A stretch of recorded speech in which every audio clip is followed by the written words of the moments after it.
Vous savez que pour moi, la linguistique, la langue, est porteuse d'un savoir. On parle de morphosémantique par certains côtés. C'est-à-dire que c'est pas simplement un outil technique, c'est aussi porteur d'une certaine connaissance, d'une certaine sagesse. Et le rapport entre le singulier et le pluriel est tout à fait intéressant. J'en ai parlé l'autre jour dans un café philo avec Christophe, enfin, il faut revenir là-dessus. Le fait de dire ce que j'appelle la réduction, c'est là je parlais dans une vidéo de réduction. La réduction, c'est le passage du pluriel au singulier. Ben, quand vous avez une élection, par exemple, vous avez une réduction. Vous avez des gens une population, une certaine quantité de population, qui va se mettre d'accord sur une personne. Donc on passe bien du pluriel au singulier. Et dans la langue française, et pas seulement, mais dans la langue française en particulier, ce passage du pluriel au singulier est remarquable.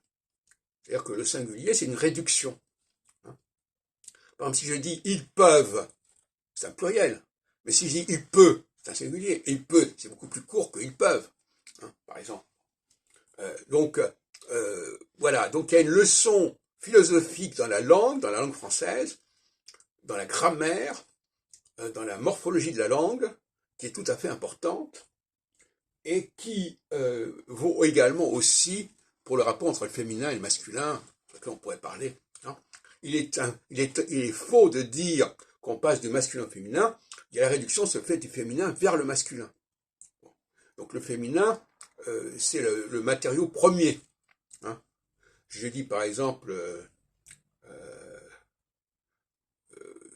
elle est belle, eh bien elle est belle, c'est réduit en il est beau.